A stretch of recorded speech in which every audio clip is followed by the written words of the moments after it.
Welcome back. You're still watching Business Morning on Channels Television, and we're broadcasting live from Lagos, Nigeria. Well, you know that in the last couple of days, we've actually been talking about job creation and forging inclusive growth, which we know is a theme for this year's World Economic Forum Africa meeting, which is coming up next month, and it's happening in the Federal Capital Territory, Abuja. It is the 24th edition of this meeting, and Nigeria is hosting it for the first time. But in the last couple of days, we've been looking at various aspects of the economy that can benefit from this particular theme. Of course, we're going to be having participants from diverse backgrounds converging in the Federal Capital Territory for this meeting. And so how can Nigeria actually learn from most of those people who are going to be at the meeting? Well, today on the program, we're going to be looking at how we can unlocking job creating growth through various sectors of the economy. Particularly, we're going to be looking at skills development, and I'm being joined on the program now by a human capital development expert, Mike Adeleye. Good morning, Mike, and thank you for coming in. Good morning. Nice to be here again. We've had this conversation before, yeah, and it seems as if from the last time you were here and now, we've seen at least impressive growth in terms of the GDP rate for the last quarter, which shows that the economy has actually grown by as much as 7.7%. Yeah. But then there's still people who have described this growth as a jobless growth. Now, what are the key issues, and why is it that people are saying that it is a jobless growth in spite of what we see, the numbers telling us? Thank you very much. It's good. It's nice to be here this morning again. The last time I was here, we had this similar conversation about the growth in the GDP and how Nigeria has become the most formidable economic country on the continent. But when we talk about job creation, does it have any effect? The growth we have in this country, does it have any major effect on employment? Because if it doesn't transpire to have that into the whole spectrum, then of course people will begin to ask the question, I can feel it, you can feel it, because we still have huge number of unemployment, especially when in this environment where we have over 60% of youth and who are obviously unemployed in this economy, then question needs to begin to be asked. Now, I've been conducting quite a few research about what can we do and what are the elements, what are the mechanisms that we can put into place to begin to create employment. There are fantastic theme projects that the government, especially the federal government, has actually put in place. For example, the GIS. Before the GIS came into being, I think I've been advocating for a similar projects for about 2 years before it came into being. And when it came into being, I happened to be one of the people that actually came out to applaud the projects. But the question is, it's not the fundamental of why it's been established. It's not really been rolled out, per se. Now, the government has this project, and there's a huge amount of money that has been budgeted for this GIS. But people are not taking advantage. When I say people, I'm talking about the other tiers of government, like the state government, the local government, and so on and so forth. Now, from one of the solutions that I came up with is, I looked about our environment around the country, and I see how we actually consume food, for example.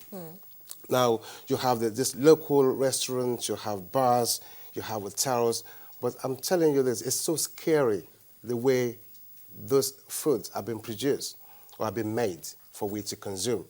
The locality, the environment, there is no basic hygiene, there is no health and safety and so on and so forth. And my worry is this, we're talking about, I'm sorry to use this example, we're talking about since the inception of the insurgency, how many people has been killed. If, God forbid, if we have any form of health hazard or epidemic that happens, it could wipe off tens of thousands within hours. So my opinion is this, why don't we begin to look into that budget, this money that's been set aside for the GIS, the purpose of why it's been set up.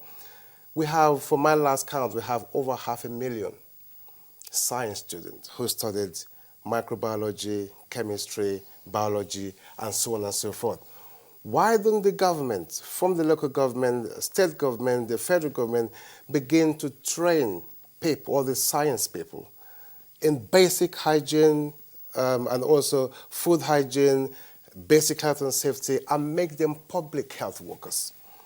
Now, if you begin to do that, you will create massive employment, whereby you train these people. It will take you months to train them because they're already science students, to train them in basic hygiene, health and safety, and they're going to begin to go around to all these localities, bars, restaurants, local mama puts, and so on and so forth.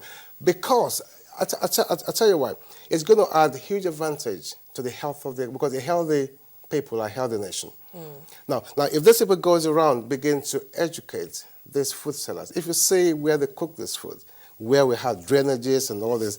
So in other words, when if the government, for instance, does that, then we've taken a large chunk of unemployed and giving them something to do. This is based on what they have in terms of their qualification, educational qualification. Absolutely, yeah. But then it's still, some people still still blame Nigeria's education system for the unemployment problems. But from what you said, it's not entirely an education problem, is it? No.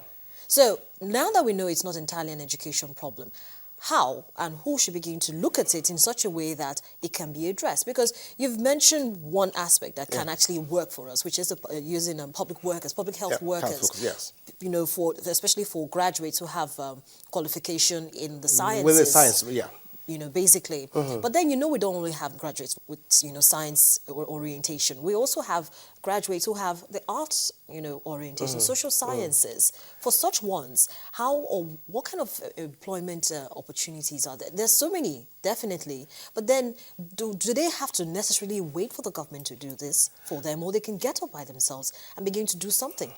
Well, they could do something. I mean, it's a phenomenon now that everyone is a local government of his own arena.